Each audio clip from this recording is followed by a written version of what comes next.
Hey everyone, and welcome back to Cosplay Sewing School. Today we are going to be making a seam roll. Let's get started. Let's talk materials. The first thing we are going to need is our printed paper pattern, some lining fabric. I have some quilting cotton backing here, either some wool or cotton flannel. This is going to be for the textured side, and then some quilting cotton for the smooth side. We will also be using for the stuffing some leftover cotton batting that I have actually just clipped up and cut up until we have a nice pretty stuffing here. To assemble our pattern first, we're just going to need our pattern, some tape, and a pair of scissors. Never use your sewing scissors for this part. So what I'm going to do here is I am just going to cut off one side. It can be whichever side you want, no big deal.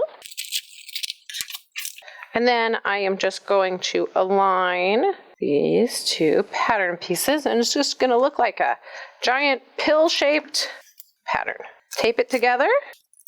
A little tape on the back so it doesn't fall apart. This is my neatness kicking in here. The next thing that we're going to talk about real quick before we cut out are these two lines. This is our cutting line. This is our seam line. This pattern is equipped with a 1/2 inch seam allowance, which means there's going to be 1/2 inch difference between where we sew and where we are going to cut out our fabric. So I'm going to go ahead and cut this pattern out and meet you back here. All right, so we have our pattern all cut out, and we are going to now get this in fabric. What I have here is a remnant of my cotton fabric, and I have just folded it on grain. I am going to then align this. I am actually not going to use this grain because of my scrap. I'm actually going to show you here what you can do to use the cross grain. Now, if this were an actual garment, I would be a lot more careful with my cross grain, but what I am going to do here is align this ruler up along, so I'm going in the black here along this grain line, and I'm making a perpendicular line to my grain. And now what that gives me here is the cross grain mark, which then I can use to align here. So I'm just going to quickly measure from that edge here, put some weights, measure from that edge here, put some weights. Then we are going to cut this out. I'm going to go ahead and use a rotary cutter. You can use scissors, but we're just going to go ahead and get that cut out, and I will meet you back here after I have finished my cutting. We have now cut out these two pieces, and these are our interior lining pieces. And I am going to just set these aside. And the next thing that we are going to cut out is our cotton flannel. I actually have another leftover from a project I have here. So I'm going to go ahead and work the same way and cut out one layer of this pattern on this fabric. All right, so I have cut out the flannel layer, and I'm going to set that aside. And we are going to cut out one more layer of our outer cotton, just one, and I will be right back after I cut that. Okay, so I have finished cutting all of the layers, and now we are going to talk about assembly. So the first thing we're going to do is put down one of our lining layers. Then we are going to put down our fuzzy layer, our Taco Tuesday cotton flannel here, lining that up, and that is going to be right side up. Then upside down, we are going to place our fancier smooth-sided quilting cotton. Smooth that up. Let's get that right. Lined up.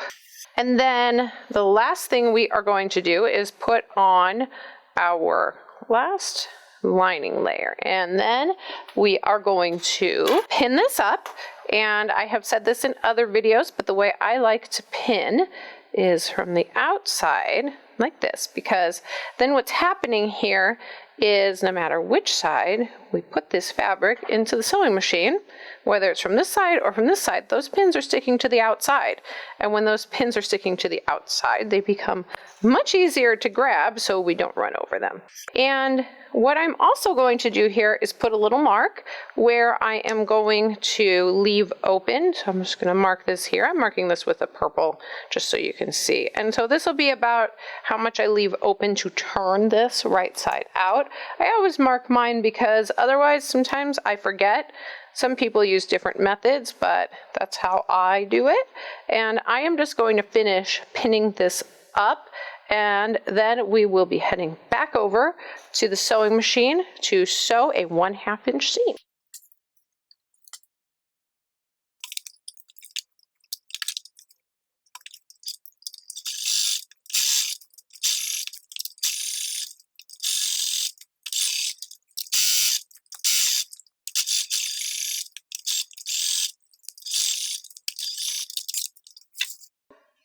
Well, now we have finished our sewing and we are going to turn this baby right side out. So what I am going to do is to grab between what are our pretty layers, our outer layers, whatever you want to call them. So I shouldn't be seeing white here. I should be seeing my flannel and my outer cotton. And I am just going to use my thumbs and fingers here and push and pull until this is right side out. I know that some people can get these really fast. Oh, all right. The easy way, right?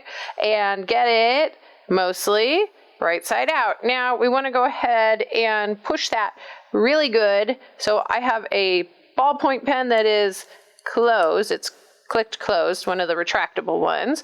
And I am just using that to kind of push away at my seams until they have all blossomed and opened up. All right, so now we have a place to stuff and a seam roll started. A little note if you are using any sort of soft stuffing. So what you need to be looking for is when you're stuffing this, is that this is really firm. I mean, we're not talking like huggy wuggy stuffed animal firm. We're talking like almost solid. So what I do is stuff some, and then I'm putting my fingers in and I'm actually pushing and compressing the fibers into there, and what that's going to do is give me a really nice surface to iron up against. Now, the only problem with the softer stuffings, like a textile-based stuffing rather than sawdust or the walnuts, is that you will get a bit of lumps. The smaller you cut up your batting or your scraps, if you're doing that, or the smaller pieces of wool that you're shoving in there, then you're going to get a little bit less lumpy. I mean, a few lumps is not a big deal. I am a bit of a perfectionist, so I do tend to like things to be really, really perfect, but that's me. That's not you. So you can do this however you like. So I'm going to keep stuffing this sucker until it is full, and then we will come back here and close up the opening. Now I am back. I have a needle threaded with buttonhole thread, and what I am going to do, I have doubled it and knotted the edge, and I'm just going to come down a bit like this and then back again, and what that's going to do is just hide that knot, and we are going to sew up. Now this is going to be a little bit of a pain to sew, and that's okay, but what we are going to do here is to whip closed, and I'm just going to do this kind of big at first. And we're just going to whip closed this opening, and then we're going to come back with some smaller stitches in there. So what I'm doing here is I am actually putting my finger between my needle and the stuffing down here from time to time, and that's just making it so it's harder to pick up the stuffing with my needle. Okay, so I have reached to the end, and what I'm going to do is come back around here and make much smaller stitches this time. If you have used a stuffing that is like smaller particles, like sawdust or the walnut shells, then you definitely want to make sure that this is a nice and tight opening. And yes, I am sewing without a thimble right now. I cannot seem to find my thimble at the very moment. So, in case those of you watching are like, oh, why no thimble? It's called the Pit of Despair. I guess that's where my thimble is. We run out of thread. I'm actually going to come in with that knot way over there, and we're going to get rid of that knot. Don't worry. But what I'm going to do is actually just take like 2 stitches, one really, really close next to the other. Then I'm actually going to pull that, cut that, and then that knot goes away. This is a trick from hand embroidery, and so I am just finishing this up.